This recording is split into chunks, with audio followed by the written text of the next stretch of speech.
Hello, welcome back to From Soft Serve, and I need to talk about Elden Ring Nightreign because when it got announced at the Game Awards, I was a little. I mean, I was excited. Obviously, I was like, "Oh my God, it's a new Elden Ring game thing, co-op roguelike action adventure battle royale something kind of." I was very confused.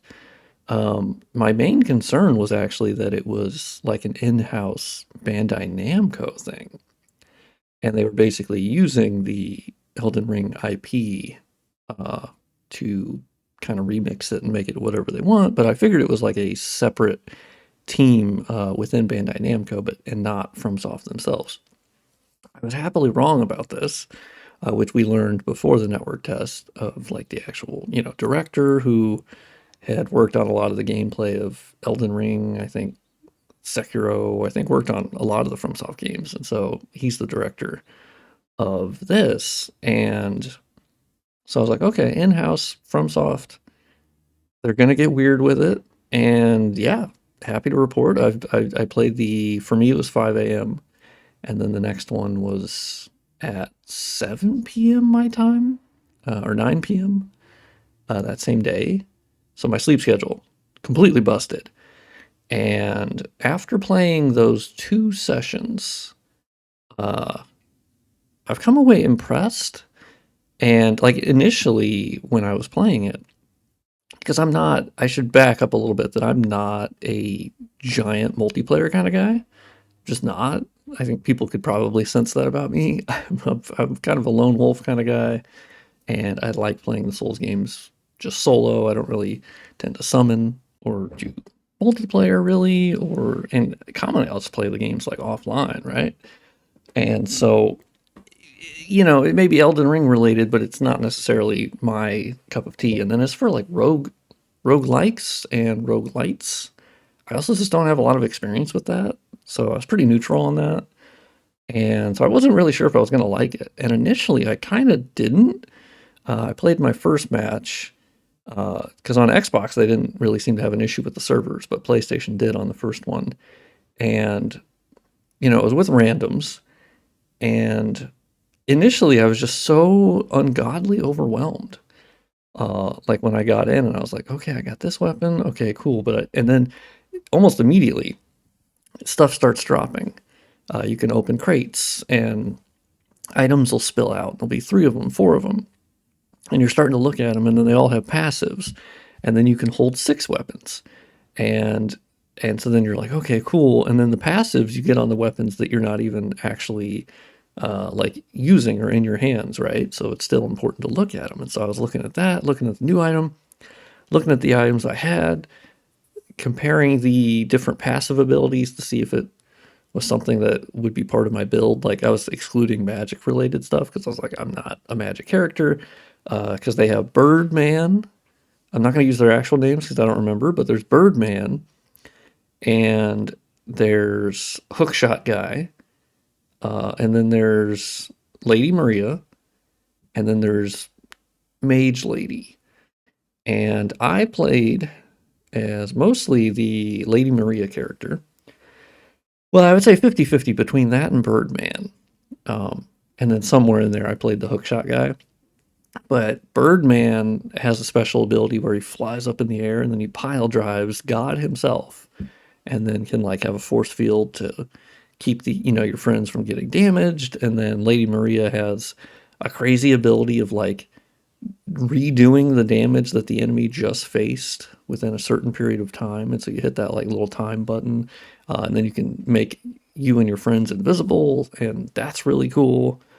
Pile driver guy has like a tactical nuke that he can explode, which sounds crazy, but it's true. It's insane. And so I was picking those characters, and so I was Birdman in my more recent runs. But I felt very overwhelmed because I was immediately like, crap, where to go, what to do. I was struggling with hitting the button of my ultimates, which is like hold down Y or triangle if you're on PlayStation, and then like the left trigger, right trigger. And I constantly was forgetting to do that or what button it was. And then I was one-handing my weapon, then I was two-handing my weapon, and I was like, oh crap, okay, shit. It's like I was just consistently overwhelmed. And then to level up, you're obviously just defeating these enemies. You run to the graces, they automatically activate. And you don't even have an option of like what stat to put in. You just literally hit, yes, I would like to level up. And it will just level you up. Because you start with very little health. So like you need to level up very quickly because there's 3 days in this total thing. And the 2 days are out in the, overworld. And then the third day is the final boss. And so you really need to level up. There were plenty of groups I had where I just didn't level up enough, and my friends didn't either, and we ended up getting raw dogged by the first boss, which can be either centipede demon or demi-human queen lady plus some little jabroni, and that was cool. And we were just going inside of castles, and it's just kind of crazy. But I felt very, very overwhelmed for the first playtest I did. I was playing on Series S. Also, I should say that none of the footage in this is what I played because it seems like they're kind of weird about that. And I also didn't have a capture card. I was playing on Series S because obviously there's no playtest or network test on PC. Which apparently they did one for Elden Ring on PC. Did I get that wrong? I should Google that. That would have been nice, but I get that it would have been a lot easier for people to just break into the files and data mine the shit out of it. So they're delaying that a little bit by having it on console only, but it'll still be data mined within a certain amount of time. And yeah, so none of this footage is what I played, but I just had to talk about it. And so the first test, like frame rate was a little and I was just constantly overwhelmed. I don't like where they have the flasks, like when they show you, or where they show you how many flasks you have left. It's at the top left, right under your character portrait, but it's tiny. And so there were times I just forgot I didn't have any flasks left, and I would just go, okay, I didn't know that, and I tried drinking, and then it didn't work, and I was like, fuck. And so that's a bit of an issue. The UI was just a little overwhelming. And constantly being drawn. I was caught outside the circle a decent amount of times in the first test or the first session because I'm not used to that. I don't play battle royale games. That's not my jam. So for me, this was kind of new, right? And I was getting used to that, and it's just a pacing difference because obviously the Souls games and Elden Ring specifically is at your own pace and whatever style you want. And my brother was playing as well, and he is a very sort of like patient Pete, take your time, sort of a more defensive style of Souls player, which is totally valid. In this game, that doesn't really work, unfortunately. You basically have to just go, go, go, go, go. So if you love Sekiro, if you love Bloodborne, if you love the more like aggressive versions of Souls games, you're going to do well here because you literally it's full send. You just have to full send, foot all the way, pedal to the floor, just absolutely sending it. Reckless abandon, I think is the term. You just have to just go in because you can die. You can die if you don't get rezzed by your compatriots, and also if you're not like cooperating. And you can die and lose a level and then you come back. So like it's not terrible. You still don't want to die, but the big thing because I'm used to like World of Warcraft. I used to play that a lot back in the day. And with World of Warcraft, you would do pickup groups or pugs, right? Once they had like the dungeon finder and that. I played the original World of Warcraft before all of that. Admittedly, I'm old, in case you didn't know. And so with the pickup groups, you just really didn't have to communicate, and most people just didn't talk. And in Nightreign, that's how it is, because you don't have mics, or I guess you do, but like the game just doesn't know of them, right? There's no mic system, and you're just in it, and you have to go off vibes. And so when they were running around, a lot of the time we were kind of aimless. Like they would be looking at me, or I'd be looking at them, going, "Dude, I don't know where to go." So sometimes I would just run off in a direction, I would just run off to the west and go, whatever, we'll see what's there. And then they would go, well, he seems like he knows where he's going. It's basically whoever just ran off in a direction, the other two would go, you know what? They seem like they know where they're going. I'm going to go that way. And that was mostly true and generally worked. I got better in the second session of understanding where to go to. I started becoming more central in the map, so I could, wherever the circle was closing, I felt like I was better poised to not get stuck in the rain, because there were a handful of times where I just died because I was in the rain and it damages you when you're outside the circle. And I also had times where I was the elevation, I needed to get up. And this game obviously has like mantling, and you can jump on just everything. There's no fall damage, and that's great. But there were times where I needed that little spirit spring where I could do the superhero jump. And there were certain times where it wasn't there. There just wasn't something. And so I was like, well, I'm going to die because I'm out of flask, whatever. And so that was kind of annoying. But it was understanding that I needed to just be present in the moment and like continuously look at the map and go, okay, cool. Here's where I'm at. Here's where I'm going. Here's where they're at. But the best runs, the second session was really the go-to session for me. That was the one where it clicked, because the first session was spent going, ooh, this is kind of stressful. I don't know if I like this. Okay, like I'm having kind of fun, but also the network is a little... the hit registration was a little weird. There was also times where the inputs would just be eaten, and it just wouldn't happen. Whatever I was, hitting on the controller just didn't happen. So obviously there's a network test, so it's not final code or anything. It'll get better, but that was a struggle in the first one. The second was a much more stable network experience. And it's a shame they turned off matchmaking, because I did want to play with my brother, but that didn't end up working because they had turned off the password system specifically. But the matchmaking for randos was very quick. You get up to 3. They do seem to have a way where if you do a group password, and you can actually change it to where 2 people are going to be in the group by a password, and then the third will be a random. So you can play as 2. You're just going to have that third person sort of like there. I can't believe they don't have a lobby system.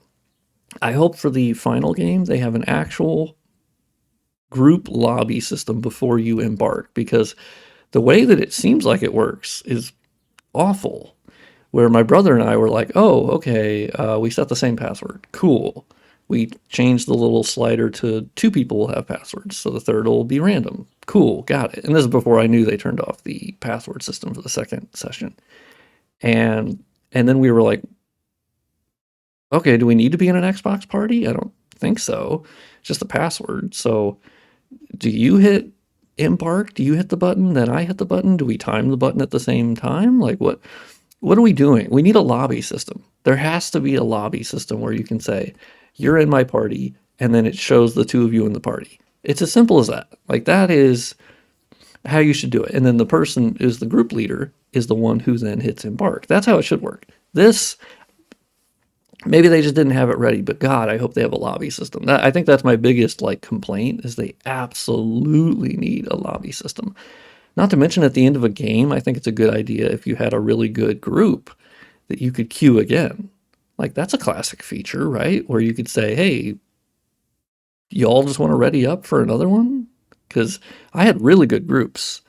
Now, if you've made it this far in the video, it's just me rambling about this because I have to get this out and talk about it. So my favorite thing that happened in the whole network test is I was having a run with Birdman, Super Birdman, who has the most health and is sort of the defensive-ish type. But I ended up getting a special passive off a random item I found that literally shot lightning out of my ass almost every time I hit the dodge button. It's insane. And so I was literally, my main thing to do was just fucking dodging, because that lightning attack, it was like that red lightning, that shit was cooking enemies. It was amazing. I was farting out lightning on everybody. And we ended up actually getting past the first day, the second day. And this was, I think, the second or third time I had made it to the final boss. And we fucking did it. We fucking did it. And honestly, we were in sync. We didn't even die that often. Like, we were just dialed the fuck in. And that, it was like a super, a clarion moment. Is that what they call it? That is when it like super, like the cocaine hit my system. And I went, I get it. I fucking get it. Cause like this build being so fucking busted, but awesome. And like the synergy between, like it was really awesome. We had because of course your group can be made up of like all the same type of people. You don't have to have like, it doesn't force one person to be Lady Maria, one person to be Birdman. They don't force that, but it definitely benefits when you have a more diverse group, because I think for me, the two big characters that stood out the most and had the most impact was Birdman and Lady Maria, because Lady Maria has that stealth ability where she can turn that on. And so when we were going through a tough time, or like we were about to die, or we needed to go res somebody, any of those scenarios, the if you put on the stealth thing, the boss basically goes, or the enemies kind of lose where you're at, and it's clutch as hell. It's amazing.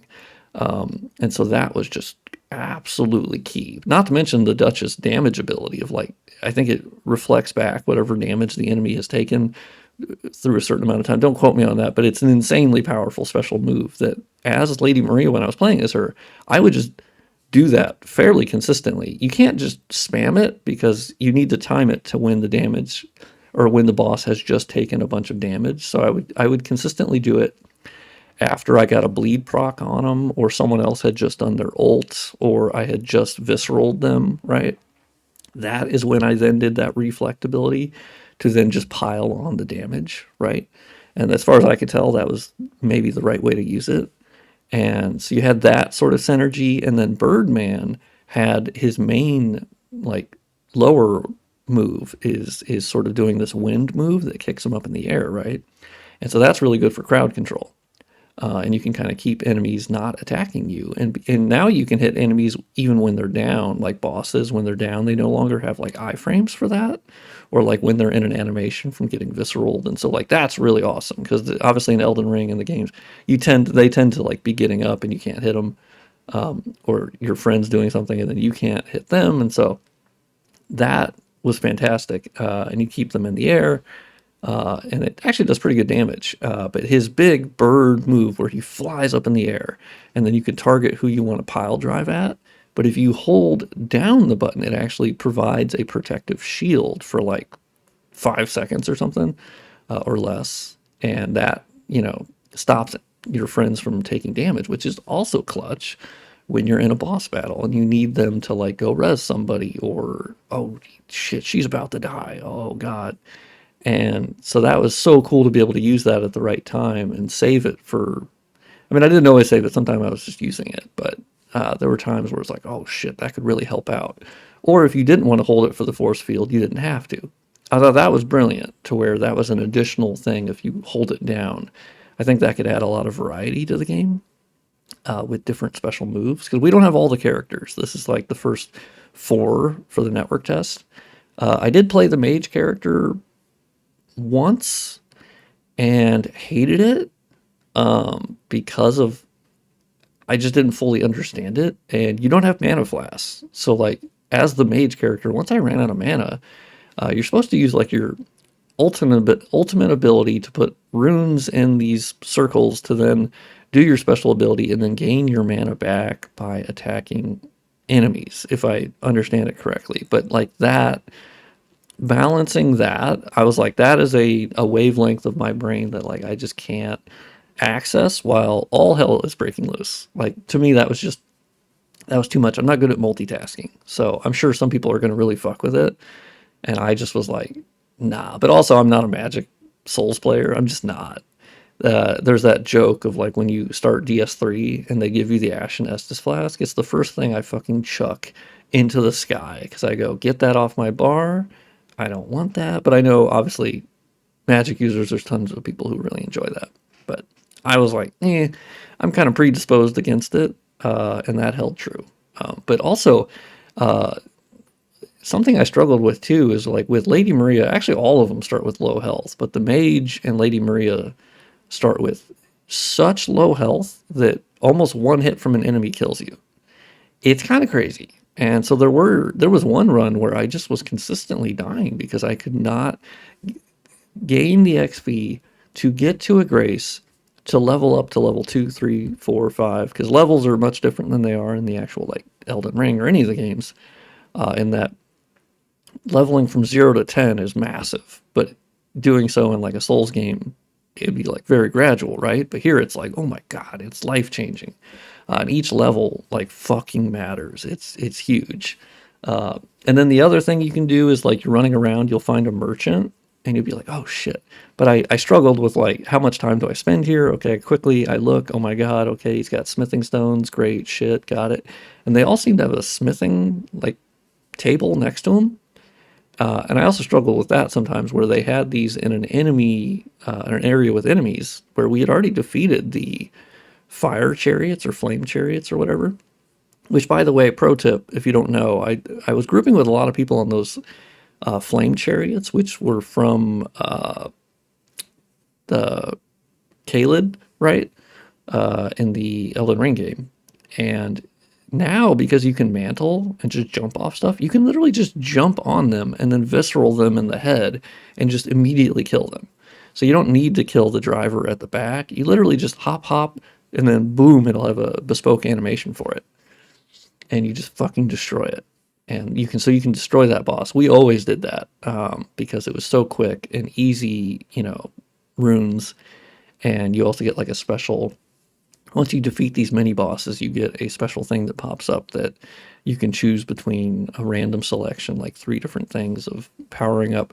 I tended to pick the passives that were like, oh, you do 15% more damage now, or you have more negation against this, and I would commonly use the passives because I always do that in games because I'm a bad multitasker. So if a passive ability can just hang out there and then make my build better, build back better, I'm gonna do that. So I was predisposed towards that, unless they had a weapon that had a ridiculous passive on it, and so that was sort of the push and pull of that.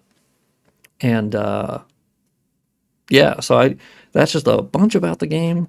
I ended up really enjoying it, and I'm recording this as the next session opens up in like 15 minutes. And so hopefully I can put this into a video and then put it on the channel, but probably not. I'll probably miss some of the session, but that's fine. I just had to talk about the game, my experience. So if you enjoyed this, cool beans, like it, don't like it, share it, maybe don't share it.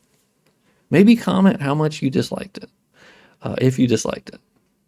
And if you liked it, also comment. Say it was the greatest video of your generation, changed your life. And then, yeah, look forward to the next one. I've been playing mostly just kind of games the last couple days versus modding. It's probably the first couple days off I've taken in like a year and a half, which is not like what I'm doing daily is that taxing anyway. But, I've just been modding for like a year and a half straight every day, which is crazy. But I love it. So, like, there's that. But lately these last couple days, I've actually just played games, which is nice. And I also got back into Returnal, by the way. The real homies all know you watched this far in the video if you say something about Returnal.